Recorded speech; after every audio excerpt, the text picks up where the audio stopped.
So thank you ma'am for the time that you've taken out today.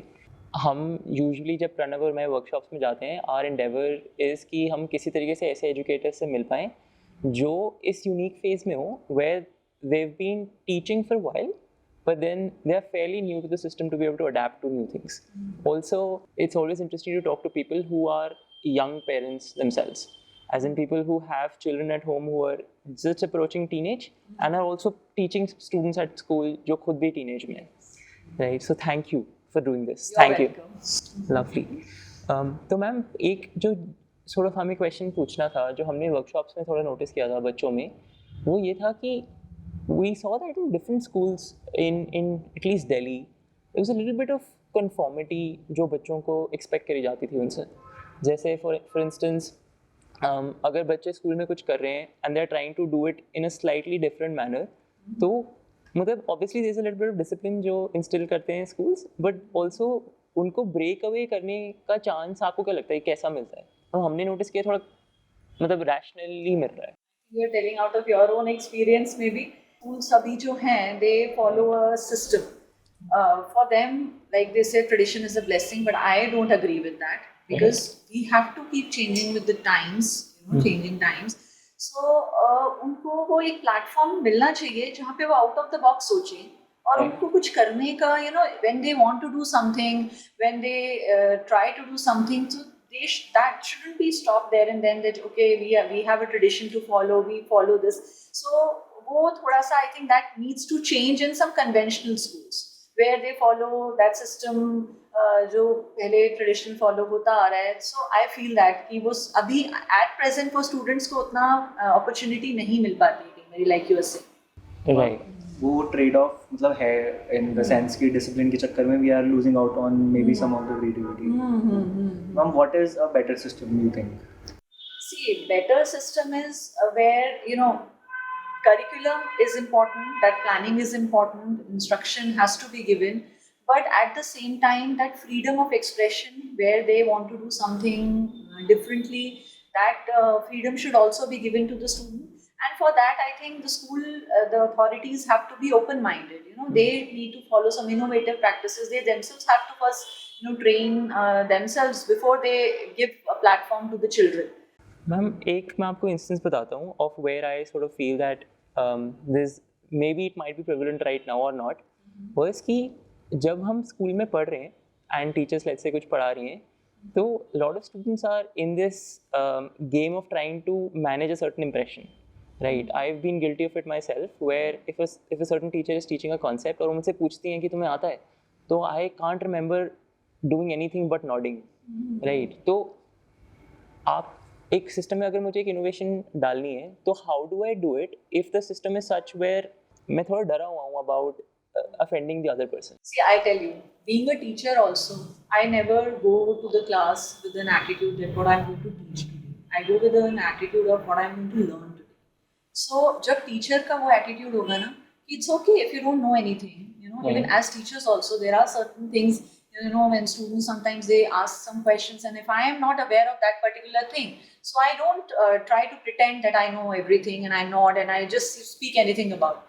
I say, okay, that's a good thing. I'll research about it and get back to it. And I actually go back home. I find about details about that. So, when teacher tries to, show this kind of an attitude that I know it all attitude, तो होना ही नहीं चाहिए life में. तो जब teacher को देखेंगे करते तो the student also they will feel safe in the class. It's okay if I don't know about any specific. So ma'am, of late, especially after COVID, आपने क्या अपने आप में notice किया है? Have there been instances where a student knows about something that you aren't aware of at that point? Of course, now children are much more aware. Now teachers are not. See, earlier teaching was based on teacher being the primarily source of information in the classroom. It's not like that now. Right. Now we are no more sages on the stage. Earlier teacher was like a sage on the stage and primary source of information. But now we are we are guides. We are guiding them. We are explaining them and we are teaching them learn how to learn rather than giving all the information, which is not possible also now. And then AI, Google, all these. So I have faced this thing. And that's what I'm saying. I go with an attitude of what I'm going to learn today. So sometimes I'm very curious to know their perspectives also. the unique perspectives which they bring, I try to learn from them also. So that's what I feel, that every teacher should do that, rather than going with the what I'm going to teach, what I'm going to learn. That attitude. Ma'am, different perspectives is absolutely important, right? And that's how you connect to Absolutely. the students, right? How do you collect so many perspectives in a class of, let's say, 45? So isn't it a bit difficult sometimes? It is a daunting task, because catering to the needs of diverse learners, connecting with them when there is a large class size, 40 to 45 students. So it is a daunting task. It sometimes take a toll, and we sometimes try to connect with the student. We provide extra support to students. We try to find out their areas of strengths, weaknesses, identify them. So it is a daunting task, but yes, what I feel now in the technology helps me. So because there are some tasks which I make use of technology for, like administrative tasks anyway. So I get more time to connect with the students, based on their thinking. I try to find out, what is their perspective about it. If, like, suppose my subject is maths, what perception they have about maths from earlier classes. So that's I get some free time because of using technology tools, so I get to connect with my students in a better way. But yes, it takes time, it takes extra effort, it takes you have to give them targeted feedbacks also, and it takes a lot of effort in that. Yeah. So for example, अभी जैसे आप पढ़ा रहे हो, Covid के बाद आपने अपने सब्जेक्ट में क्या चेंज देखा है in terms of where students stand right now? See, मैंने जो पैंडेमिक में टेक्नोलॉजी का यूज एक्सेलरेट हो गया, Right. तो मैंने कभी नहीं सोचा था कि मैं पॉलीगन्स का टॉपिक गूगल अर्थ के थ्रू पढ़ाऊँ. मैंने गूगल अर्थ खोला, मैंने polygons, I was teaching polygons, and I took them to the Pentagon in US. Building है, ऊपर से उसका व्यू दिखा रहे हैं और वो पेंटागन बिल्डिंग है. And then I took them to the streets of Chicago, और उन्होंने दिखाया कि आर्किटेक्चर में actually how polygons are used. तो ये बहुत बड़ा चेंज आया. It was something which was different for me also. मैंने कभी नहीं सोचा था कि I will be using these techniques. So I first learned myself, trained myself. Then I started using post pandemic and even during pandemic also these technological tools. Mom, where did you get this idea of pandemic? See, as I told you, actually I am a lifelong learner. I believe in learning. I attend so many professional development programs. I sometimes, I feel whether I'm doing, it's going to help me or not. But then when I go with the motive of, okay, if they're telling me 10 things, I'll follow 2 things from tomorrow. I'm not going to follow all 10 things right from, because then I'll get confused. I don't know how to go about it. So I pick up any 2 points from the development programs, CPDs or professional workshop, conferences, seminar. And I pick up 1 or 2 points. So somewhere I'm a Google certified trainer also. So I learned about various tools of Google and how they are used in classroom also. So that's how I came to know about it. I met with other teachers also, networked with other educators also, and I saw them using. They shared this thing that we are using Google Earth even to measure the distance between, let's say, Delhi to let's say Paris. What is the distance? So from Google Earth you can actually you can mark the distance. You can even find the area also. You can even go for a virtual tours also in Google Earth. So by networking with other educators and from learning here and there, I started using it. So इसमें ये नहीं सोचा कि कैसे use करूं, कब use करूं, और पहले तो मैंने उसको यूज करना स्टार्ट करा, and somehow I also gained more knowledge about it. वही होता है ना, अपने एक्सपीरियंस पे यू रिफ्लेक्ट, एंड आपने देखा कि अच्छा मैंने, फिर उसके बाद when you experiment something, you reflect on it, then you make adjustments, and वो चीज़ फिर आपकी शुरू हो जाती है. If there is a new teacher who wants to get into this network, she wants to learn, she wants to be a better teacher. So how can a new teacher who wants to get better, learn more, get introduced to these circles, or maybe get in touch with those training programs? Training programs like जो ये professional development programs हैं. See, सबसे पहले तो वो एक lifelong learning वाला ये attitude होना चाहिए. वो mindset जब होगा ना कि मैं क्योंकि शुरू में मैं if I tell you, मेरे को भी इतनी इसकी importance नहीं पता थी कि going to workshop, seminar used to be like a waste. ऐसा लगता था ये तो वेस्ट ऑफ टाइम एंड ये सब है. बट आई थिंक लर्निंग जो है ना वो कहीं से भी हो सकती है. अब आपको मैं बताती हूँ, ऑनलाइन प्लेटफॉर्म से यूडेमी, कोर्सेरा, मैंने तो वो भी सारे करे. मतलब मुझे ऐसा लगा कॉस्ट इफेक्टिव तो छोड़ो, बट घर बैठे आपको कोई इनोवेटिव प्रैक्टिसेस सिखा रहा है, तो वो चीज एक आप कहीं से भी ले सकते हो. ये professional development, it's not only that you have to identify, find out. आप कहीं से भी नेटवर्क, घर बैठे नेटवर्किंग कर सकते हो. आप यूडेमी पे जाओ, वहाँ पे और एजुकेटर्स हैं, उनसे आप नेटवर्क कर सकते हो. कोर्सेरा से मैंने कोर्सेज करे, उसमें मैंने how to use technology in the classroom, what are the innovative practices other educators all across the world they are doing. तो वो चीज आप कहीं से भी, मतलब that curiosity should be there. तो चाहे आप न्यू भी हो, but then you can learn a lot through various platforms. That's what I mean. Ma'am, so आप मैथ्स अभी कितने सालों से पढ़ा रहे हो? Now it's been 19 years. It's been 19 years. 19 years. Almost 2 decades. 2004 से मैंने अपना करियर स्टार्ट किया था, teaching career. Like I completed my B.Ed. Even before my B.Ed program also मैंने पढ़ाना शुरू कर दिया. And before that also, like मैं even during my college days also I used to help my neighborhood kids and helping them in holiday assignments, clarifying their doubts. तो वो एक interest शुरू से ही था. Right. तो आपने जो 2 decades में वो क्या नोटिस किया है कि आपके सब्जेक्ट में की चैलेंजेस क्या होते हैं for say people who are 14 and 15 years of age?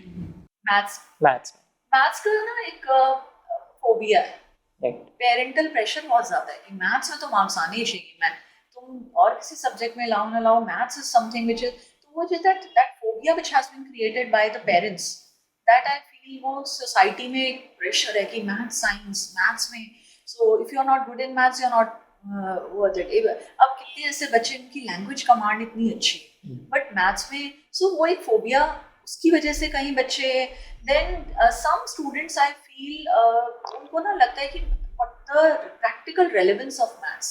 Sometimes students they question that what is the use of algebra in our real lives. So वहाँ पे you have to tell them, you have to, before like you start a topic, you have to tell them that these are the practical real life applications in the society which we are going to, this particular topic is going to help you.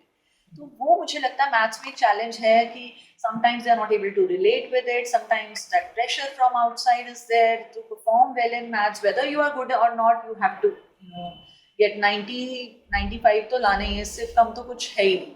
80-85 is like you are doomed. ऐसे मतलब वो एक pressure बना एक mentality है. तो ma'am इससे एक रिलेटेड क्वेश्चन ये था कि स्कूल्स में हमने भी ये चीज़ नोटिस करी है और बचपन में खुद भी एक्सपीरियंस करी है कि ग्रेडिंग सिस्टम अपने आप में एक तरीके का कास्ट सिस्टम है.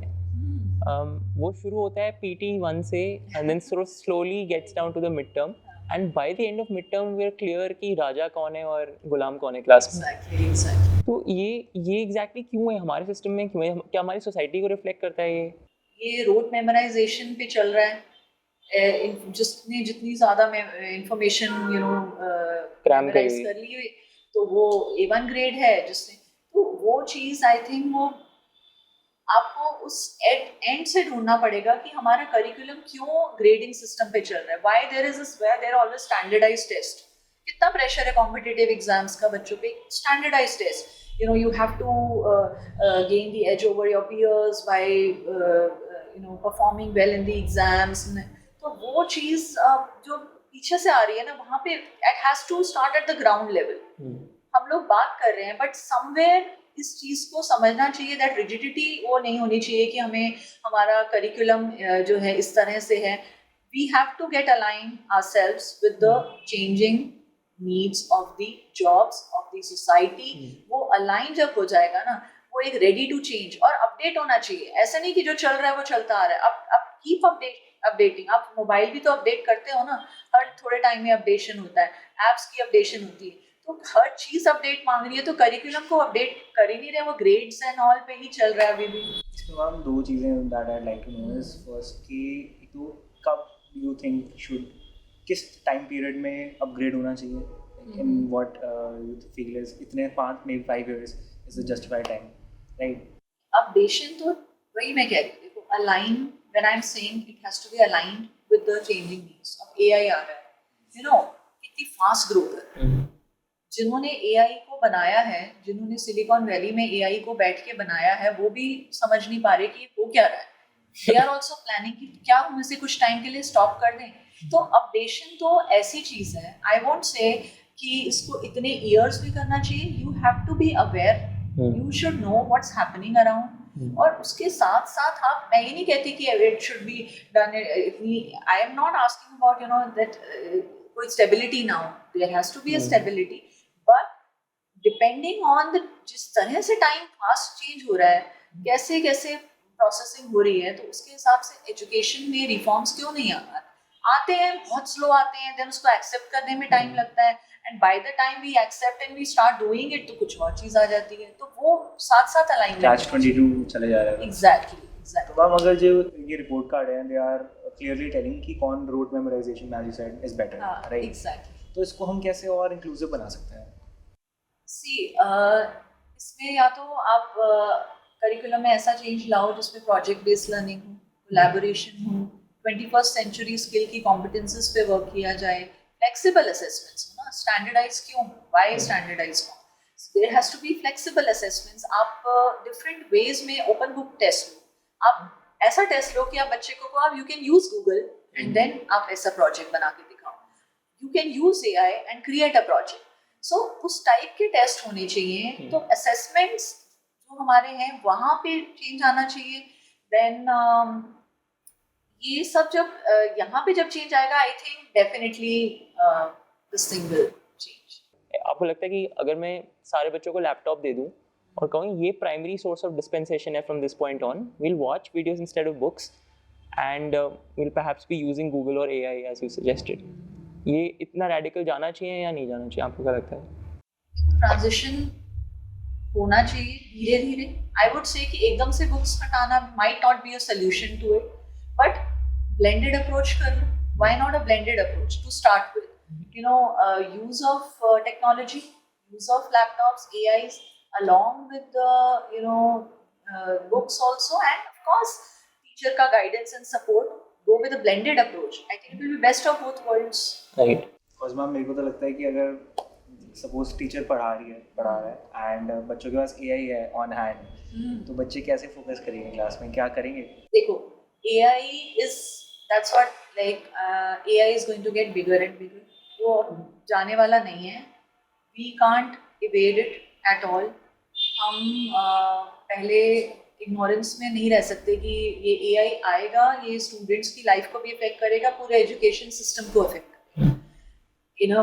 in a better way also. मैं तो I embrace this change, because मुझे ऐसा लगता है कि teachers will use AI in the classroom to give personalized training, personalized education भी हो जाएगी उसमें. Because AI has got that pre-test, pre-assessments होती हैं उसमें, वो बच्चे को बता देगा कि इसकी क्या नॉलेज है. इसके अकॉर्डिंग वो that AI algorithm will tailor a content knowledge and जो भी आपका पेस है, adaptive learning पेस. तो adaptability आ गई, personalized learning हो गई. AI is something which can act as a personal tutor for every child, and it is also an amazing artificial intelligent assistant for a teacher. Correct. तो इसको बहुत अच्छे तरीके से यूज किया जा सकता है for the good, because it has infinite power. If like in a class 40 children are using AI, right, and for some reason 10 children are, तो क्या उन दोनों बच्चों को सेम क्लास में रखना सही है? 10 children are not using. They are not using for whatever reason, right, and they are still in the ignorance phase, let's say, right, and 40 बच्चे बाकी क्लास के कर रहे हैं. तो लाइक उन 10 बच्चों का यूज ना, या उन दोनों को सेम क्लास में रखना इस ग्रुप को इज जस्टिफाइड या फेयर होगा? Because जो AI और टेक्नोलॉजी यूज कर रहे हैं, they are updating themselves with the changes. तो I would say कि वो 10 students आज जो डिनाइल में है वो पैनिक में जाएंगे, क्योंकि जब तक वो उसको एक्सेप्ट करेंगे, वो जो बच्चे AI ऑलरेडी यूज कर रहे हैं, वो कहाँ से कहाँ नॉलेज गेन करके तो वो चीज़ नहीं आनी चाहिए. आई थिंक इस चीज को इवेट करने का पॉइंट ही नहीं. टीचर्स में भी ये चीज़ है. टीचर्स में भी होता है. 100 टीचर्स एक स्कूल में अगर 50 कर रहे हैं और 50 नहीं कर रहे हैं, तो definitely now I have already started using AI in my class. मैंने generally I was teaching quadratic equations topic, तो I wanted my children to know about इसके रियल लाइफ एप्लीकेशंस क्या हैं, and how you can, because as I know I always start a topic with that. So yes, अगर 50 teachers कर रहे हैं और 50 teachers नहीं कर रहे हैं, see, I would only say one thing. AI will not replace teachers, but teachers using AI might replace. Right. है ना? तो करना तो पड़ेगा, और नहीं करोगे तो then ultimately जब कहीं ना कहीं वो एक redundant वाली feeling आ गई कि then you know वो that education system के साथ if you are not able to cope up with it, so एक stagnancy आ जाएगी, redundant, so that's what I feel. You can't you know evade it. हमने एक sort of अभी test किया था, तो जब हम डिफरेंट वर्कशॉप्स में जा रहे थे, हमारा इंटेंट भी बड़ा सिमिलर था कि आपस में डिस्कस करते थे क्या हर बच्चे को पर्सनल ट्यूटर दिया जा सकता है, और उसे जस्टिफाई करने के लिए डेटा निकालने की कोशिश कर रहे थे अबाउट देयर परफॉर्मेंस. तो हमने बहुत ही कूल चीज़ नोटिस करी. We notice that every child who was extensively using it, something to the tune of thrice a week, shifted roughly 2 standard deviations in their marks. Absolutely. ये एक study हुई थी ना 1984 में, जो ये 2 standard deviations वाली है ना, there was a study in the year 1984 by Benjamin Bloom.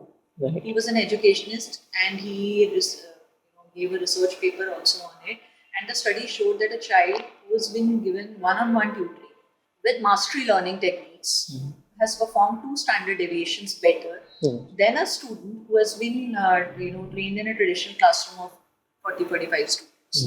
So AI can be used as an person. And ma'am Stanford के भी एक स्टडी भी थी एज अ स्लाइड कि इट्स ह्यूमन टीचर्स जितना अच्छा दे आर पढ़ा सकते हैं, एआई पढ़ा सकते हैं, right? They have tested it. So what do you think कि can it be done? Absolutely. See, human connection, this empathy, adaptability, human interaction, इसका बहुत बड़ा रोल है in the field of education. That's what I said. If you use that thing, teachers empathy, emotions, adaptability along with AI, so you can create wonders. You can give them personalized training as well as along with the teacher's guidance and support. एक आपने अभी बताया था कि you used AI to be able to tell your students how quadratic equations get used in real life. और आपको कुछ interesting AI में prompts मिले? Yes. See, उसमें like when you search about quadratic equations, so when you read about that topic, you get curious to know कि इस particular topic में क्या है. So you regenerate response or you ask question, tell me more about it. Yeah. So you can even ask questions. It's like chatbot. You are asking Talking to a person exactly. who knows it all. Right. हमने जो अभी workshops में किया था, we noticed a few interesting ones जो हम बहुत use करते हैं. एक हमने नोटिस किया, lot of people were studying motion in grade 9. तो उधर lot of people were saying कि क्या speed और acceleration को हम पढ़ सकते हैं using examples from the IPL final between CSK and Gujarat Titans. Okay. So this is something that we got. एक हमको और बहुत interesting cheese milli. There were people who wanted to understand French Revolution with anime characters like Naruto. So That's interesting. So ये इस तरह से अगर use करो तो you can make even a dry subject so interesting. Absolutely. You can children will relate more to the subject also. This is one of the very good ways of using AI in the classroom. एक हमने KR मंगलम में session किया था जहाँ पर हम principal के साथ भी ये कर रहे थे. तो शी एक्चुअली आस्क्ड अस, और जो बाद में बच्चों ने भी पूछा, वो ये था कि can you link Mahabharata with the butterfly effect, अच्छा, which is the latter being a concept from chaos theory and the former being a mythological tale. तो दोनों को merge करना हमें काफ़ी cool लगा, right? तो मैम अगर मैं वापस इस पे आऊँ, आपने कहा था कि standardized tests sort of हटने चाहिए, या instead of standardized test भी रख लो but flexible learning को भी allow करो, right? तो मैम जब हम क्लास के सिस्टम को देखते हैं तो वहाँ पे अगर मैं standardized test हटाना चाहता हूँ तो exactly मतलब मेरे को project based learning लानी है, right? तो मैं बच्चों कैसे अलाइन करूँ 50 के ग्रुप में कि वो जेन्युइनली कर पाए उस चीज़ को? मैं कैसे हिलाऊँ क्लास को to be able to make sure कि प्रोजेक्ट्स कर पाएँ या ग्रुप प्रोजेक्ट्स कर पाएँ बच्चे? अभी कैसे हो रहा है ये क्लास में? See, now after pandemic, like we started with multiple assessments. अब multiple assessments में क्या है, we ask them to collaborate and create something. So collaboration कैसे करते हैं? One of the ways is PowerPoint presentation, Google slide presentation, where 5 of you are going to work on one presentation. So this is one of the jobs. So अब वो 5 बच्चे एक ही presentation पे they are giving their best. And then I told them, once your presentation is ready, you create a video out of it. There is an option in Google Slide also now that you can create a video out of your presentation. So एक collaboration technique हुई. They researched a lot. मैंने simple topic दिया था. I gave them, I think 9th standard का एक chapter था, lines and angles, है ना? So उसमें there are parallel lines. So they collaborated. Even at home also they were showing me using scissors. ये vertically opposite angles हैं, parallel lines हैं. At home they were picking up examples at home, and I told them that you have to use your surroundings. So उस तरह से some children they literally went outside in the garden. वहाँ पे जितने slides थे parallel थे, intersecting थे, तो उन्होंने उसको click किया, उसको किया, तो collaboration में इन्होंने काम किया, and then they understood the entire gist of the chapter through collaborating. Some of the students, they went together also, and they clicked their own videos also where they were learning about lines and angles, and usko merge karke and they create. And then I showcased it to the parents. Parents were so happy that they created lines and angles. तो मैं class में ऐसे भी करके पढ़ा सकती थी, but then they learned entire concept by collaborating and making a video out of it. इस तरह के projects we can take. Right. इसमें मैम अगर हमें कोई अच्छे से आइडियली करना है तो what do you think should be the class size, एक आइडियल क्लास साइज आपके according? Class size, ideal class size if you से, तो मुझे तो ऐसा लगता है 10 to 15:1 का रेशियो होता है वैसे, आइडियल रेशियो 10:1. जैसे आप किसी एम्बेसी स्कूल में चले जाओ, या ये जितने इंटरनेशनल स्कूल्स हैं जहाँ पे एक्चुअल में तो दे फॉलो 10:1. और वहाँ पे ऐसा नहीं होता कि एक के बाद एक पीरियड लग रहा है. कोई किसी पीरियड में जा रहा है जिसका जहाँ इंटरेस्ट है, कोई किसी क्लास में जा रहा है, कोई किसी क्लास में जा रहा है. तो आइडियल तो ये है, but now in India, in our setup, in conventional setup, तो 30, 40, 45 मोस्ट लाइकली 50 भी होते हैं कई बार. 10 के से ज़्यादा तो मेरे को लगता है थोड़ा सा डजंट फेवरेटिज्म सीप इन. जैसे हम 50 बच्चों की क्लास लेते हैं एंड तो 50 में बड़ा मुश्किल है टू टॉक टू एवरीबडी. बच्चे भी रिसेप्टिव नहीं है, everybody is at a different stage at their life. तो how do you avoid that?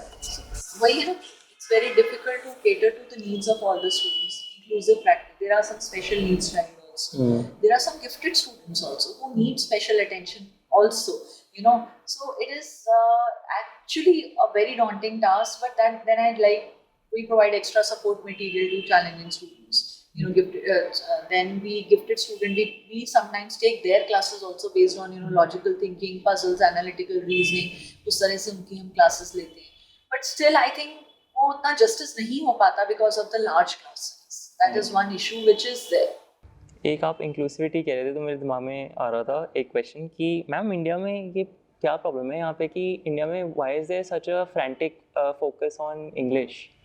मतलब जो इंग्लिश बोलता है उसको इतना, मतलब मैं मानता हूँ कि इंग्लिश बोलना बहुत ही कूल चीज़ है, सबको बोलनी चाहिए, एस्पिरेशनल है, बट इतना ज़्यादा रिवॉर्ड क्यों करते हैं जो इंग्लिश बोलते हैं क्लासेस में? एक्चुअली में अब now you call it whether it's fair और unfair, but it is a fact. आप कहीं भी जाते हो, so you are judged on the basis of whether you are able to speak in English or not. You are judged. It is unfair, I know that, but तो वो एक है, एक इंडिया में वो चीज है कि you are judged on the basis of मतलब how fluent you are, how vocabulary कैसा है आपका, तो you are judged on the basis of that. But ma'am, isn't it कि ये एक form of cultural colonization नहीं है जो schools ही promote कर रहे हैं?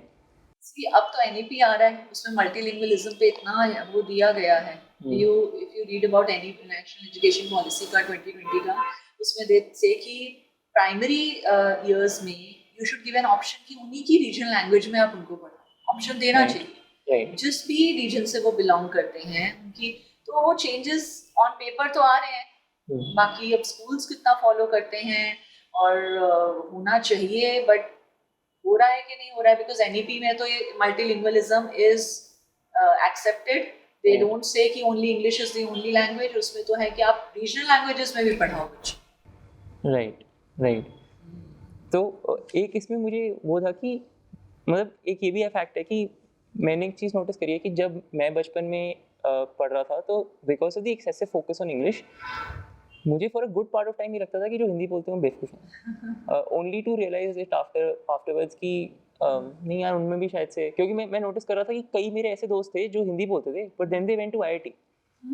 Right. Others I know in the entrepreneurial space right now who are making मतलब multi-million dollar companies, but they prefer Hindi. वो इंटेलिजेंस को जब आप इंग्लिश से रिलेट कर देते हो ना, तो वो चीज़ यही चीज़ है. बट होपफुली अब जैसे NAP 2020 के रिफॉर्म्स आ रहे हैं तो schools are accepting this thing कि हमें मल्टीलिंगुअलिज्म को प्रमोट करना है.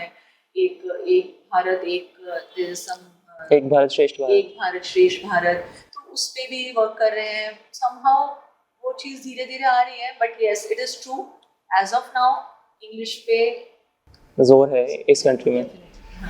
एक चीज़ और थी मैम कि आपने जैसे you alluded to it in the early part of the conversation, जहाँ आपने कहा कि पेरेंट्स ने मैथ्स को बहुत ही बड़ा हवा बना रखा है, राइट? तो मुझे ये जानना था कि पेरेंट्स को लेकर मेरे दिमाग में एक और क्वेश्चन था कि इंडिया में there is an excessive tuition culture जो मुझे देखने को मिलता है. मतलब post 2 PM is a large cohort of students who go to a tuition, right? आपके हिसाब से what is fuelling it? Highly competitive education system. आप देखो कॉम्पिटिटिव एग्जाम्स में, you mean competitive and not competent?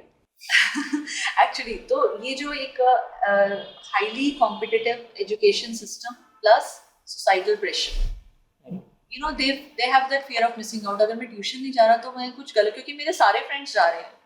If I am not, you know, at times some parents do ask me during PTM, ma'am my child is not going for tuition, is he missing out on something because all his friends are going. So ये pressure है. फिर parental expectations कितनी हैं वो हम कैसे भूल जाते हैं. Parents are, you know, they put pressure on the child to perform well in the grades, so then they feel that for better and a comprehensive understanding, let's put them into some extra classes also.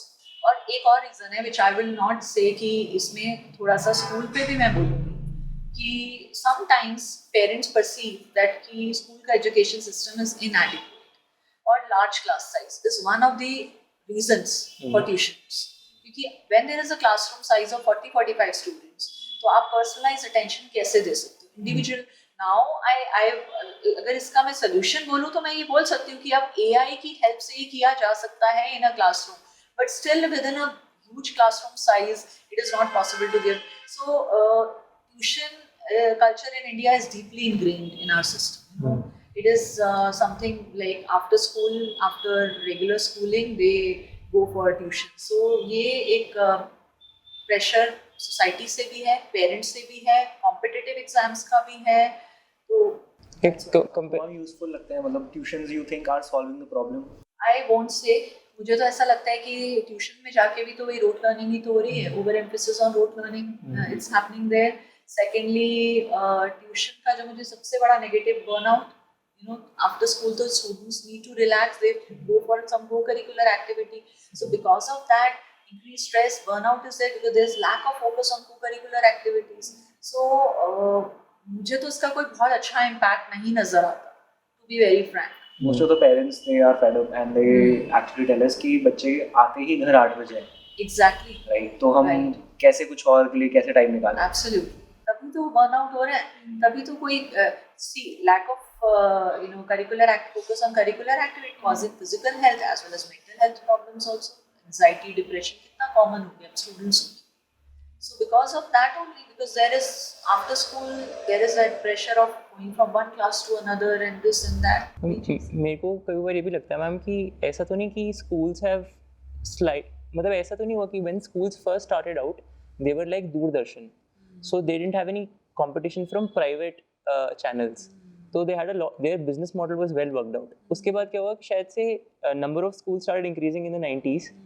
तो ऐसा तो नहीं हुआ कि schools ने अपनी value proposition ना teaching से holistic पे लेके चले गए, तो उनकी positioning change हो गई.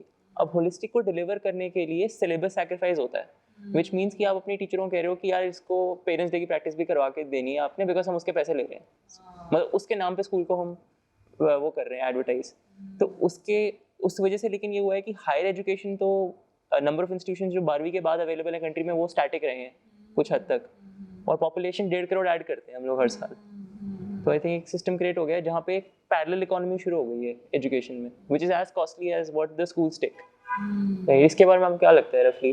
होलिस्टिक डेवलपमेंट की जब हम बात करते हैं, we talk about overall wellbeing of the student and overall development of the student, which is very important.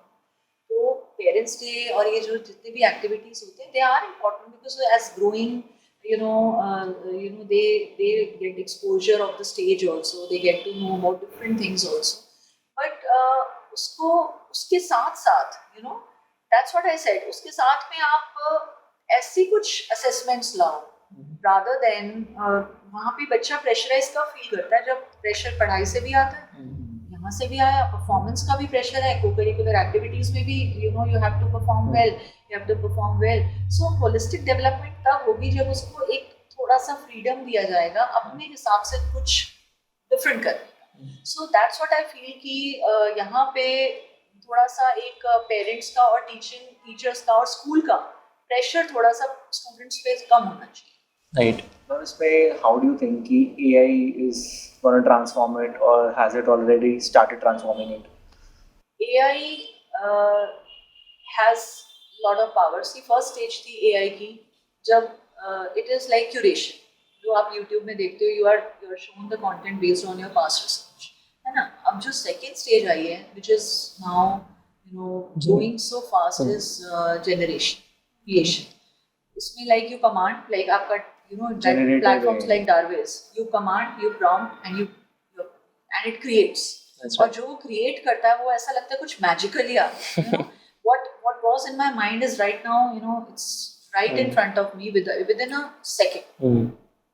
तो AI आ रहा है, उसको accept करना ही है. Ultimately we will have to accept. Students, teachers, चाहे वो management हो, कोई भी हो, उसको एक्सेप्ट तो करना ही है. So I think we are at the cusp of education system जहाँ पे AI is probably the highest biggest positive transformation that education has ever seen. So I think that it's definitely going to help in education system if you know the how to use it, and if we train the students for that. Teacher training is also very important. The teacher should also be trained how to use AI in the classroom, and then the students will be trained. Ma'am maths को जैसे समझा जाता है as a very मतलब daunting subject, एक और subject है जो मुझे अब लग रहा है कि काफ़ी इंपॉर्टेंट होता जा रहा है, वो कोडिंग है. आप कैसे देखते हो मैथ्स? क्योंकि मुझे लगता है कि कोडिंग कर ही नहीं जा सकती जब तक आपकी मैथ्स टीचर आपको वो बेस नहीं दे रही to be able to understand the algorithms, right? So how do you see the conjunction between your subject and something like coding? मुझे कोडिंग का एज सच की नॉलेज नहीं है. आई नो कि सॉफ्टवेयर इसमें computer technology is being used here, even my son does coding. But मैं थोड़ा सा इससे अलग से हटके बात करती हूँ. आज की डेट में तो अगर आप कोडिंग नहीं भी जानते हैं ना, आप AI के थ्रू आप जो कोड बनाना चाहते हो बना सकते हो. right. तो ये तो एक डिफरेंट चीज हो गई. बाकी हाँ, मैथ्स को कहते हैं, it is right कि maths is a subject which is used in various different, specifically जो जितने भी सॉफ्टवेयर इंजीनियरिंग हो गई या कंप्यूटर रिलेटेड फील्ड्स हो गए, तो मैथ्स का यूज डेफिनेटली है. बट आज की डेट में तो मुझे ऐसा लगता है कि अगर आपने इतने सालों से कोडिंग का कोर्स नहीं भी किया, बट इफ यू नो कि AI की क्या पावर है, वो तो आपको कोड करके सामने दे देगा. तो आपने ट्राई किया वैसे? हाँ, मैंने एक बार ही किया था. आई आस्क्ड माय सन कि इसमें कुछ वो डालो, प्रॉम्प्ट्स डालो, you command and just see कि वो कोडिंग आती है कि नहीं आती. अरे पूरी कोडिंग आ गई. जस्ट जो 4-4 साल के 5-5 साल के इंजीनियरिंग के कोर्सेज कर रहे हैं, वहाँ पे वो विदिन सेकंड्स वो कोड आ गया. ये सच बात है. ये हमारे कॉलेज में भी एग्जैक्टली हुआ है कि इस एब्सोल्यूट जो आप कह रहे हो ना, मुझे ऐसा लग रहा है कि you literally hit the nail on the head कि जो हमने 4 साल में किया है, if those assignments were to be done today and if we were to sort of conjunctively do it with AI, we can do it in a matter of 40 to 50 days. Yes. All of them put together. Right. So which is to say कि इस country में अगर आप actually ये भी देखो, there's a lot of interest in becoming computer engineer or a software engineer. अगर और अब AI के साथ एक्चुअली पॉसिबल है कि वो मैं स्किल 15 या 16 साल के बच्चों को देना शुरू कर दूँ. जो आप 4-5 साल का कोर्स कर रहे हो, उसकी तो मतलब इसका ना एक्चुअली में पता नहीं आगे क्या होगा. There is some uncertainty, but मतलब ये है कि आपको चेंज करना पड़ेगा. एक वैसे फन क्वेश्चन है ये, प्रणव को तो मैं बहुत डराता हूँ इससे कि आपको लगता है कि we are progressing to a path of a place where digital super intelligence will happen? हो ही रहा है. और देखना कितनी जॉब्स जाएंगी। देखो पता क्या है, जब कभी कंप्यूटर आया था तब लोगों को लगा था जॉब्स जाएंगी, बट जॉब्स बढ़ गई, करेक्ट। है ना। कंप्यूटर आने के बाद हमें लग रहा था कि कंप्यूटर बहुत सारी जॉब्स ले लेगा, बट एक्चुअली में कंप्यूटर से रिलेटेड ही जॉब्स क्रिएट हो गई। बट एआई जो है ना वो नहीं है। वो क्यों आपको ऐसा क्यों लगता है? पता नहीं, मतलब देखो मेरे पास इसका कोई सेट आंसर नहीं है, कोई कंक्लूजन नहीं है मेरे को, क्योंकि एक अनसर्टेनिटी है। आई वोंट से कि मुझे सब पता है, मुझे नहीं पता आगे क्या होने वाला। बट एआई जो आज की डेट पे कर रहा है, आप कोई एक नॉर्मल मैं कहती हूँ कि कोई बैंक का मैनेजर है, उसको असिस्टेंट की भी क्या जरूरत है जब एआई से पास। उसको एप्लीकेशन लिखती है, जस्ट प्रॉम्प्ट कमांड दो, प्रॉम्प्ट करो और उसमें आ गया। तो कितनी चीजें ऐसी की जा सकती हैं एआई से। ये ऐसा मुझे लगता है कि वो मैं आपको ऐसे एक मुझे ऐसा तो डरने की जरूरत नहीं है। आप अपने आप को उससे चेंज करते जाओ ना, आप उसके बारे में लर्न करो, उसी से रिलेटेड करो, तो डेफिनेटली 60% जॉब्स हम अफेक्ट होंगी इनसे, 60% ऑफ ऑल ऑफ दैट। एक आपको कोई चीज़ बताते हैं, आज हम सुबह ट्राई आउट कर रहे थे एक नया फीचर, तो हमने इसको बोला, डार्विस को हमने बोला कि right a 120 page book about the history of cricket in India, right, and actually wrote it out for us. Right, बताओ जो ये स्टूडेंट को 1-2 महीने का प्रोजेक्ट दे दो तो वो 2 महीने ये सब करेगा, वो फाइंड करेगा। तो हम जो चीज़ अब अगर 2 मिनट में हो सकती है क्या उस चीज़, हाँ वो 2 मिनट में हुई, क्योंकि हमने इसमें हमने बेसिकली इसको अब एक बोला था कि you now have the ability to create sub goals. So one instance of Darwiz was talking to another instance of Darwiz and doing it together. Exactly. Right. ये तो पावर है। But इसका मतलब है कि क्या इसमें is it the end of the road for authors? Would we not want our children to become authors anymore? अब that's a big question mark. Right. क्या होगा इसका? अभी if a teacher is entering this sphere and she wants to aid her studies, वो बच्चों को पढ़ाना चाहती हैं using AI, but they are not aware. तो what to, मतलब कैसे आप उनको बोलोगे how can they use AI? How can they get started? हाँ, सबसे पहले तो you get yourself trained. मैंने कैसे यूज़ किया, मैंने भी तो शुरुआत ही करी है ना, मैंने भी कोई बहुत ज़्यादा अभी एक्सप्लोर नहीं करा है, मैं भी इसको धीरे धीरे अपने लेवल पे explore. To be very frank, शुरू में मुझे लगा कि ठीक है, बट जैसे जैसे मैंने इसके बारे में मैंने कुछ प्रॉम्प्ट डाला, मैंने कमांड डाली और वो ऐसी कुछ चीज़ निकल के आई, तो मुझे लगा कि ये तो लाइक फॉर एग्जाम्पल जैसे एनुअल डे की स्क्रिप्ट है, पेरेंट्स डे का, तो अभी एनुअल डे का ना एक मीटिंग्स हो रही थी हमारा स्कूल में हो रही थी, तो मैं उसमें भी डायरेक्टली इन्वॉल्व नहीं हूँ, being a 10th grade teacher, board class है, बट मैंने जनरली उसमें डाला कि मुझे इस टॉपिक पे एक जस्ट आउट ऑफ क्यूरियोसिटी एक मुझे वो बना के दो, पूरा एक स्क्रिप्ट बना दो, एंड एक्चुअली उस टॉपिक के ऊपर पूरा प्ले बना के एंड उसमें विद कैरेक्टर्स मैंने थोड़े प्रॉम्प्ट्स डाले थे and the entire script was ready. जिस पेरेंट्स डे से teachers used to feel so this thing कि क्या टास्क है, इतना काम करना पड़ता है बैक, देन अब हम खुद प्ले लिख रहे हैं, देन कुछ आइडियाज कहीं से ले रहे हैं, कुछ कहीं से ले रहे हैं, then and within no matter of time, तो आप इसको अपनी टास्क में to start with at least you are free to do your as an educator to work with the students. तो to start with मैंने तो ऐसे start किया था कि मेरे जितने भी, जैसे मेरी क्लास असेंबली आ रही है जुलाई में, तो मैंने उससे रिलेटेड मुझे कुछ चाहिए था, I searched on this thing, AI platform पे मैंने सर्च किया और मेरे को असेंबली का एक आइडिया मिल गया। Then I further also I kept on asking कि इसको elaborate करो, give me some more details on this particular character, and ऐसे करके, and my script was ready. So I started doing like this. Then one fine day I thought okay मैं classroom में भी करती हूँ। मैं to be very frank मैंने इतना मुझे clarity भी नहीं थी कि मैं भी classroom में chat GPT खोल के क्या करने वाली हूँ। मैंने quadratic equations में मैंने कहा एक funny poem बनाया, एक write a funny poem on quadratic equations। एक funny C poem I with all the the bells and the whistles, और ये बना के उन्होंने एक वो बना दिया, तो बच्चों को वो बहुत इंटरेस्टिंग लगा कि अरे जो हमारे टॉपिक्स हैं they you can really now they were able to relate with it also। तो एक funny एक tell me a joke on quadratic equation, तो उसने joke बना दिया। तो इस तरह से मैंने मतलब इसको यूज करना स्टार्ट किया। So you start using it, more you use it, you will get more ways to. So इसका कोई ऐसा तरीका नहीं है कि point 1, point 2, point 3 do like follow these steps and you are done. इसकी तो ना तो उसकी कोई लिमिट है, इतनी इन्फिनिट पावर है, इतना इन्फिनिट इंफॉर्मेशन है, पावर ऑफ जनरेशन की। सो बस just start and gradually you will get the ways to. Right. So everyone should do prompt engineering essentially. I know. Now वही है ना, तो these kind of jobs will be created now. Lovely. Give the correct prompts. Give the correct prompts. Right. Alright, so ma'am, we have a small segment where we do a rapid fire. Right? It will be a myth or a reality or a yes or no question, and you can answer either way. Okay, I have to say yes or no. So basically, the statements where you need to tell us whether you think it's a myth or it's a reality. अच्छा, myth or reality. Okay. So the first question is bilingual education curbing our language proficiency, or it's benefiting those who might not be very bilingual? Bilingual education. Is it curbing our proficiency in language? मतलब अगर मैं हिंदी बोलूँगा तो क्या मैं बेवकूफ़ हो It's a जाऊँगा? myth. Does a standardized curriculum suffocate creativity and individuality in students, leaving them ill-prepared? Reality. It does. Do single gender, single-sex schools add to the stigma of the society?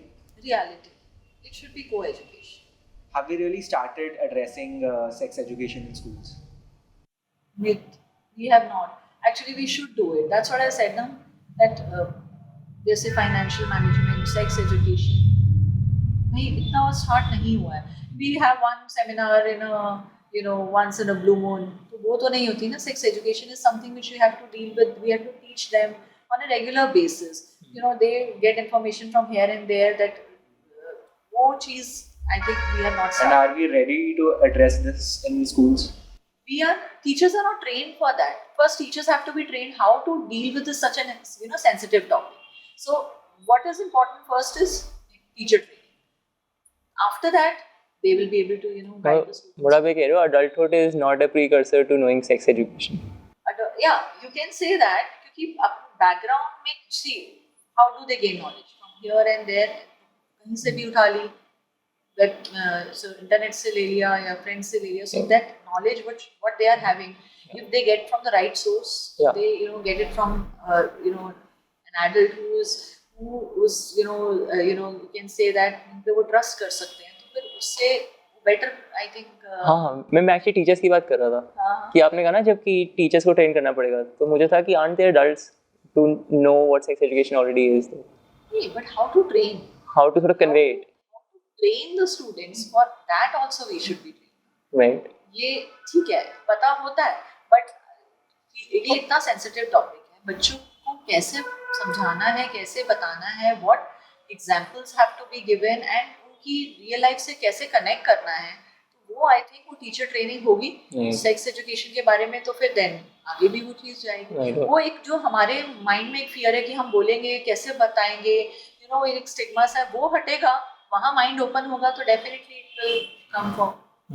So ma'am, there are two books. One is written by an AI or a human-assisted AI, and one is written by a human. Would you pay more for the human written book? No, not at all.